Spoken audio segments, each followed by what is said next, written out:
Action.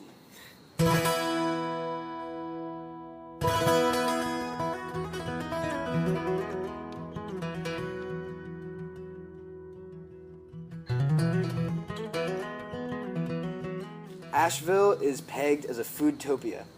which is totally false. The fact of the matter is, Asheville is one of the hungriest cities in America, statistically, and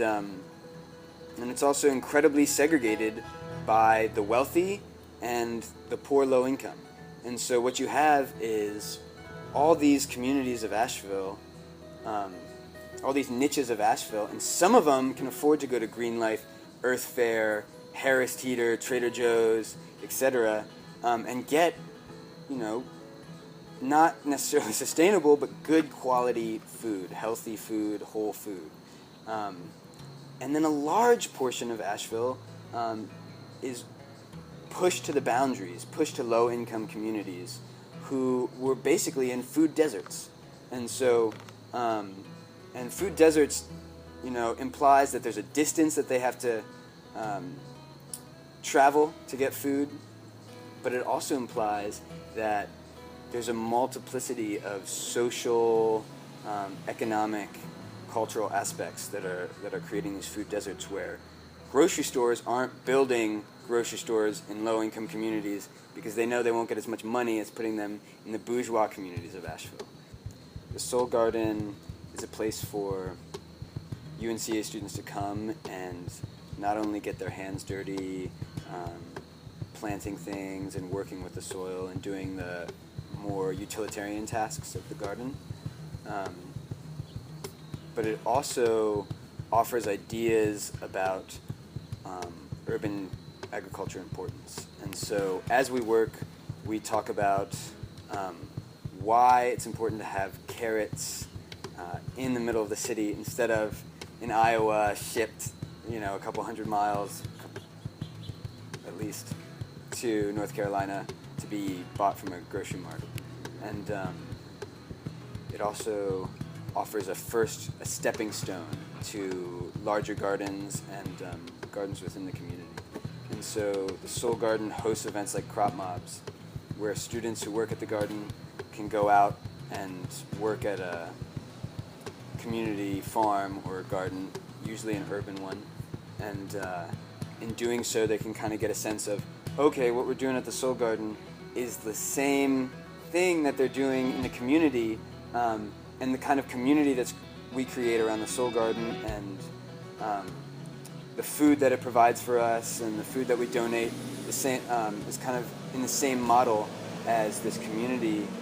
farm that's creating food for the community and creating a sense of food sovereignty. Patchwork Urban Farms is a farm, but we have multiple plots in the city that all act as one farm, and we make partnerships with landowners to secure land, and we trade with the landowners part of the harvest in exchange for use of the land. And we are a regular farm business in that we sell to restaurants and CSA program and farmers markets, and we also have roadside stands as well. So food insecurity has been a big concern from the start of the farm, because Asheville is a place where we are a so-called foodtopia, but then when you really look closely, you see that there's like huge swaths of the city that have communities that are that have no access to food for various reasons, to fresh food, And so one of our farm sites is in a food desert in Asheville, and this site is where we decided to put up our first roadside farm stand, thinking it would be great to bring fresh food into this neighborhood that was in a food desert. We've been bringing produce to that stand for 2 seasons now, but there's still a long way to go to, reach our goals of really involving the community in that space, and also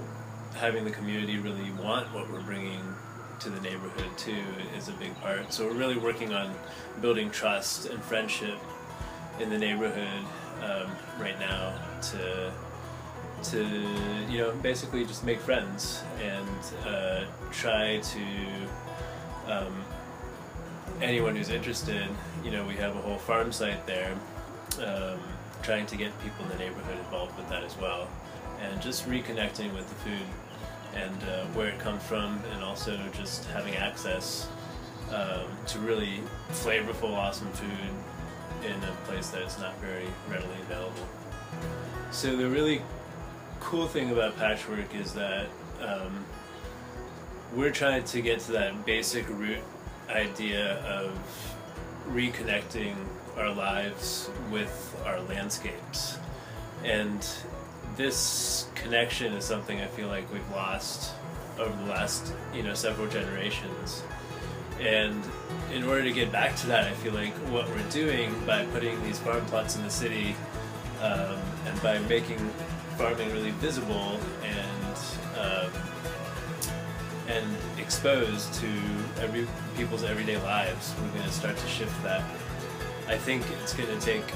a few generations to get to this ideal of where we really truly understand our connection with the land and like the land and our bodies is one thing. And you know, these are just like the first steps towards getting there. If that makes sense.